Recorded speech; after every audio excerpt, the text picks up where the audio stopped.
naye bannaye guno omuze gwatandise ddi obusezi bwakomyewo mu Uganda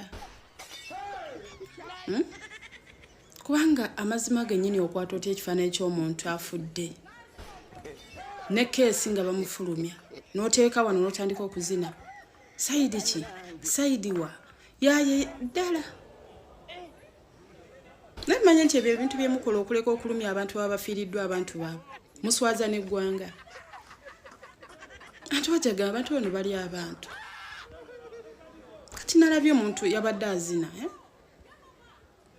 ku ono omukyala afudde bambi woman MP wa Nuupu era mukama omwoyo gwagulamuziza naye nga olaba mukyala munne ali mu kuzina sayidi wa sayidi ki yaye teeke wano oba oteeka oli embaga ennyimba z'embaga kati muzizinira ku bantu b'abendenga bafudde.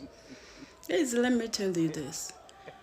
Ojja kubanga oli awo omuntu nga yakitwala person n'akitereka mu mutima gwe akugwekaga nti ono omukazi eyakola eri video ensi nfunda abeka engeri gy'ayagala okukulumya ebyo mweyogeza mbu content kwate togikolera ku muntu yafudde maani ng'oli ali mu kaaba ali munaku avudde mu nsi taliddamu mulaba mbugonoonya likes ne comments omala omuntu wabagamba temuwulira naye bino ebintu biswaza n'eggwanga lyaffe omaye buli kite tukola wano banaibazi baffe wenjogera bwentyo ngamba amawanga agatwetoolodde like Rwanda, Kenya n'awalala Tanzania wa ne bweru batulaba lwaki buli ebintu byonna ebifudde ba Uganda. Kyalo oyo bw'omujjukira bulungi yatrendenga nnyo waneno ku mikutu abaana baamusabula nadda mu sisitemu najja ne yeetonda naye olunaku olwaleero mukyala muna NRM nnyo avuddeyo okulaga okunyolwa n'obutali mumativu Abanayuganda ensangi zino era abuziza ekibuuzo n'abuuza nti bannange obuntu bulamu bwalagawa ti obuntu bulamu bwalagawa okwata otya kofini y'omuntu afudde n'odda wali n'otema amazina nti nabwe kibatuuseeko agamba si kya buntu bulamu era tulekeraawo enjuuyi zombi ababikola timulekeraawo kubanga biruma si birungi by'ebigambo bye. Na byonna bigenda mu maaso nnaku olwaleero twogerera omubiri gwa Honorable Helen Nakimuli gwatuuse dda wali ku Orthodox Church e Namuŋŋoona ebabenga bamusabira omulundi ogusembayo then awo nno ajja kubanga agalimizibwa mu nnyumba ye ey'olubeerera.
Nga tweyongerayo mu mawulire ag'enjawulo era tukyali ku nsonga za Honorable Ajuzi mwalaba ekyali e Kalangala ng'abantu banyiivu era RDC ne bamutuwala nga talinnya kakati ono avuddeyo omukulu Kasolo naku lweggulo babadde mu palamenti nga bawa omubiri gw'omugenzi respect naye yavuddeyo ng'alaga obutali bumativu kwegamba yabadde awanda muliro.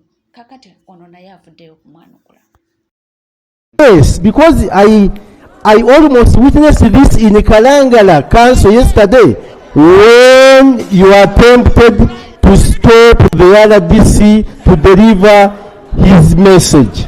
Honorable members, this body is... Honorable Kasolo anakugoba taata. Honorable Kasolo owekyotera. Anakugoba. Honorable Kasolo. Owulira ddala ng'oli guilty mu mutima, kubanga omukyalo oyo wali oyagala nammutira mu kalulu akawedde.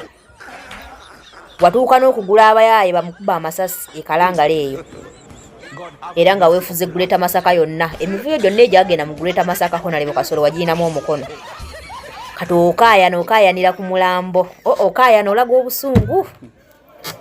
Honorable Kasolo obusungu ng'oyina bungi taata. Honorable Kasolo obusungu obujjeewa. Twakitegeddeko nti naye mukazi wo y'omu kwakulira abasawo mu ddwaliro omukyalo oyo gye yafiiridde. Kati owulira nga mu butuufu nga kwegamba owulira olina ekikulumiriza mu mutima. Olaba Honorable Katumba Wamala atuuse okuvayo n'akuwakanya ng'ate wa NRM munno ku byoyogera. Nti aba NUP baganye RDC okwogera. Ekalangala. Honorable Kasolo wabaddeyo ekalangala wabaddeyo. Wabaddeyo gwe wabirabiddewa. Honorable Kasolo. Mukwano mwassa omuntu oyo naye mwamwettidde. Honorable Kasolo. Omukyalo oyo mwamutugumbudde naye mwamwetugumbulidde. Muwulira ddala nga kwegamba kibali ku mutima. Muwulira ddala nga gubasinga. Honorable Kasolo ali ku Parliament asibye emitaafu mukambwe muzibu ne weebuuza obukambwe abujjeewa.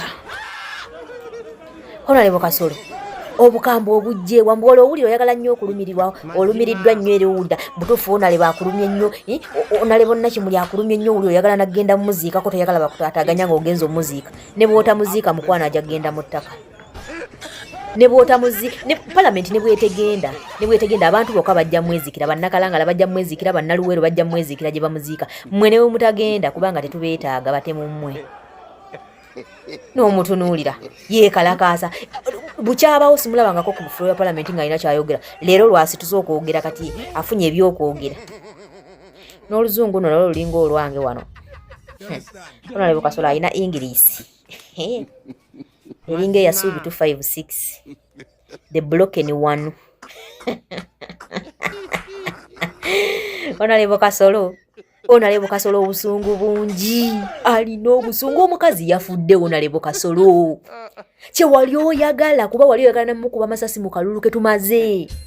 Just yasimattuka busimattusi Honorable Kasolo. Amasasi gaamulema okumutta, amasasi galema omukwata, kati eddwaliro lyamukutte ng'ate mukazi woyo omu kubakola mu ddwaliro eryo era y'omu kubakulira baddokitaazi bonna bakola mu ddwaliro eryo. Kati olaba nti wakiivinze kye wali oyagala. So why are you kunyiiga? Zini lwaki onyiiga Honorable Kasolo?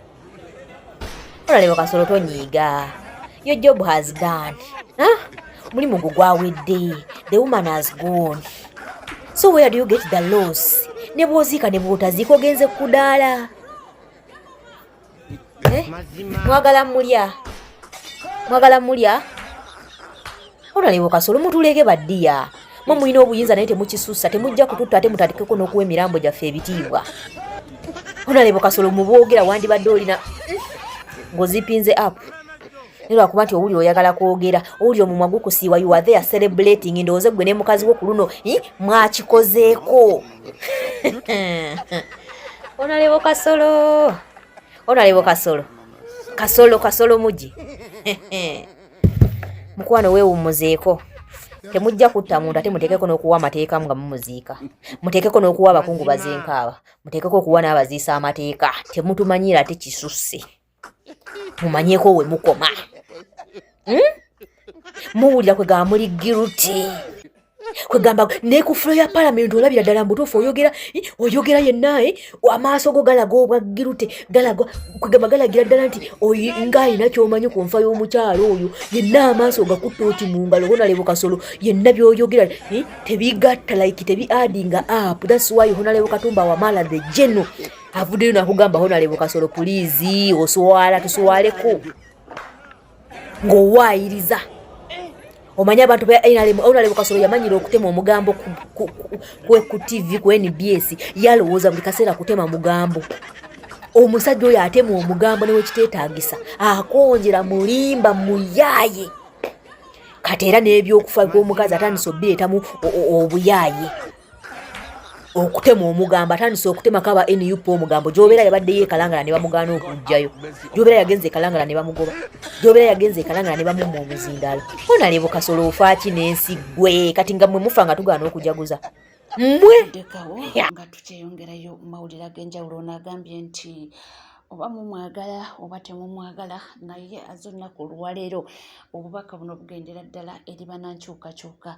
Agambye nti oyo yenna ng'oli munankyukakyuka buno obubaka buwo naye si buwoomu era agambye talina bigambo biwoomu nnaku olwaleero. Leero siyina bigambo biwooma nakamu n'akeddagala naddala ku bannankyukakyuka. Bw'oba ng'omanyi nti oyagala Uganda ekyuke okwoye nakyemalira na bonna abamukolera oba bakozesa siyina bigambo biwoomu gy'oli. And this is a warning. Bwe wabeerawo ekikutuuseeko oba ebigambo bino oba vidiyo eno neetakutuukako oba neekutuukako n'otantwala nga kikulu, bwe babeerawo ekikutuukako tonenya muntu yenna.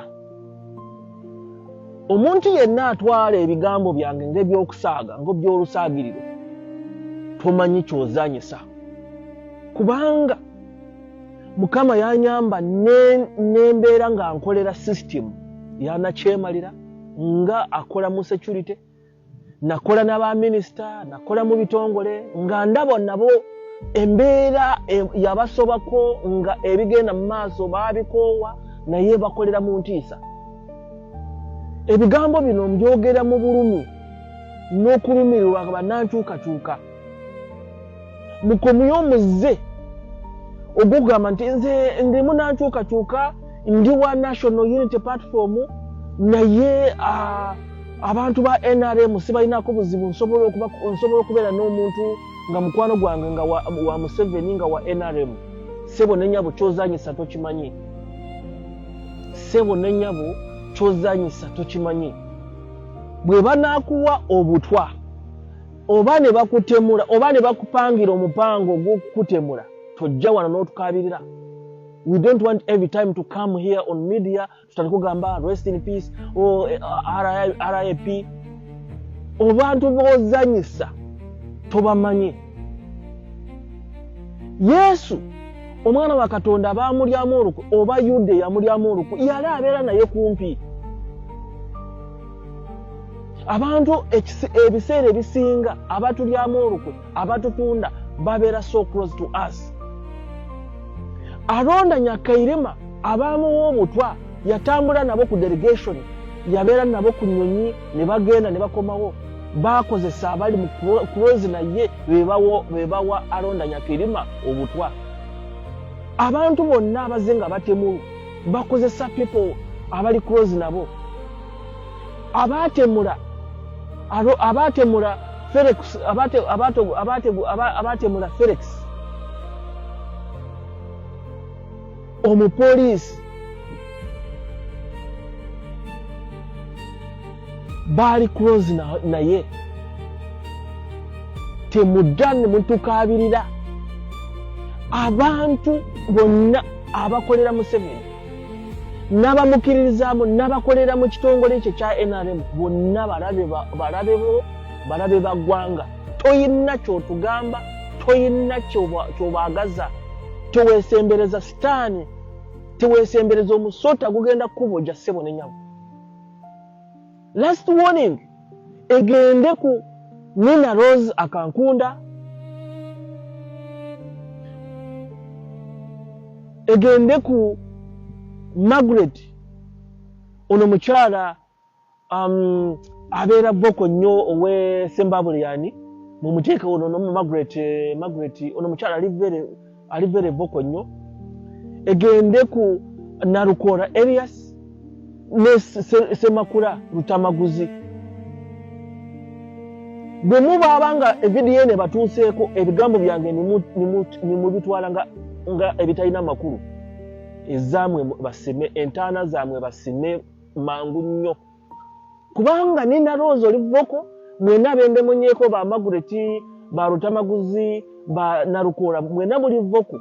Naye muzunga nnyo muli so friendly.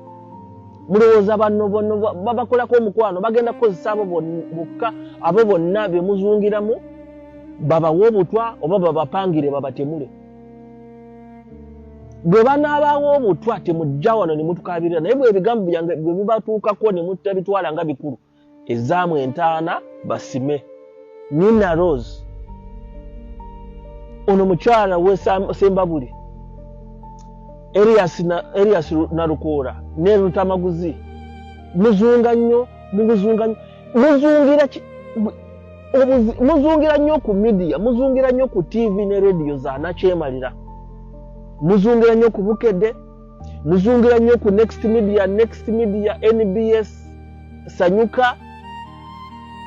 Bwe banaateeka obutwa ku kazindaalo okogenda okwogererako, ng'obutwa bwe bukuta mpola, kubanga waliwo obutwa Museveni bwe yajja Russia bukutemula mpola, slow but sure. Ezo media za Museveni ze muzungirako bwe banaabateera obutwa mu kazindaalo okogenda okwogererako. Ensonga eyo nagyogerako n'abakulu abatutwala mu kibiina aba National Unity Platform, nti nyina obukakafu nti Next Media, NBS Sanyuka ya Museveni yajugula ku Dabeeta. Simanyi lwaki we can build our own media. Right now social media is a very big platform we can use to talk to our people. Bwanga tusobola kweyambisa social media, tusobola okubanga tugenda mpola nga bwegenderevu, tusobola okukozesa media houses ezikyayina mwensa weziri yadde si nyingi ezikyayina mwensa, naye twegendereze, tubeere begendereze n'emikwano gye tuyina, nkugamba abantu abatemula abaawa Alonda Nyakirimu obutwa batambula naye ku delegation, abalya mu Yesu olukwe, Yude yalya mu Yesu olukwe, yali abeera naye kumpi. Abantu bonna abakolera Museveni abakkiririza mu NRM bagende ku mpola, si bonenyago bagende ku mpola. Abantu abatemula Felix Kaweesi, omuntu yamulyamu olukwe was one of his best close friend. N'agulirira oyo best friend oyo, yagulira driver n'amuteeka mu lukwe, n'agamba bwe munaatuuka wano tujja kubanga weetuliisiba. Ky'oba olaba emmotoka ya Felix Kaweesi baagikuba amasasi ng'eyimiridde olukwe, driver wa Felix Kaweesi yali lulimu. Naye amagezi tigamugira, ye baamugamba nti bw'onootuuka mu kifo kino tujja kubanga weetuli, tumukuba amasasi gwe tugenda kuspearinga. Teyamanya nti bano omutemu tasobola kuspearinga kubanga naawe oba olina amawulire oba ogenda kusaasaanya olugambo. Eyatemula Felix Kaweesi was one of the best friend and close friend. Eyawa Alonda Nyakirimu obutwa yatambula naye ku delegation gye yali agenze nga minister. Eyaliyo mu Yesu olukwe yali so close. Abantu bemuzungiramu ba NRM tebatwagala, bo banoonya kimu, bayinza okugulako omukwano naye nga banoonya kimu okumaliriza. So bano bemenye waggulu. Nina Rose, Erias Narukora, Rutamaguzi n'ono mukyala wa Ssembabule, ono mukyala yogera ali vocal and fearless. Bwe mulaba evidiyo eno nga waliwo abantu ab'omutima omulungi nga bamaze okugisharinga, kubanga manye nti eno vidiyo bagenda kugisharinga naye batuukako ebigambo byange ne mutabitwala nga bikulu, ezaamu entaana basime. Tulina okuboola abantu aba Museveni n'abamukolera, be balabe b'eggwanga bonna. Naddala njagala okuddamu okulabula banaatuukatuuka bonna abazze bawambibwa n'abatanaba kuwambibwa, ababa betraying, the people that have been betraying you to be abducted by Muhozi are your close friends. Bananchuka Banupu, Bafoot Soldier, now they have been betrayed by people they call friends and those whom they call friends and those who are close to them. Just njagala ogateddwa oti bonna abaana be bazinga bawamba. Bamanya batya nti ono atambulidde wano, bamanya batya nti ono ali mu kifo kino, bamanya batya nti ono asuula mu kitundu bwe kiti. Bakozesa abantu be muyita abanchukachuka. Kubanga bayingira mu system, bayingira mu national unity platform, ne batandika okukozesa abantu be tuyita nti banchukachuka. Naye nga bo bala kasente kasita bamuwayo emitwalo 5 obukadde 2 ng'akulyamu olukwe. So n'olwekyo bwe mubanga waliwo function, bwe wabeerawo ekintu kyonna ekiriwo, toweesiga muntu yenna akuli kumpi. Abaana bonna abo bazze bawamba, abawamu amawulire aba security beebo be tuyita abananchukachuka. Bonna abo bazze nga bakwata n'ambushi abananchukachuka gye bagwamu embalala nga Kyagulanyi azzeeyo kuba campaign. Abantu abamuwa amawulire bano be tuyita abananchukachuka. So be very security cautious. Bale entambula zo n'engenda zo. Bw'obanga ogenda nakawa togenda wekumidde ku NCK TV teweerabira kubanga osubscribinga, ringing that notification bell, sharing, liking ebisigadde butereeva mawulire nja kubanga ngakuwa era nja kubanga ngakutuusaako wona woli wona wosinzidde. Sigala naffe tova.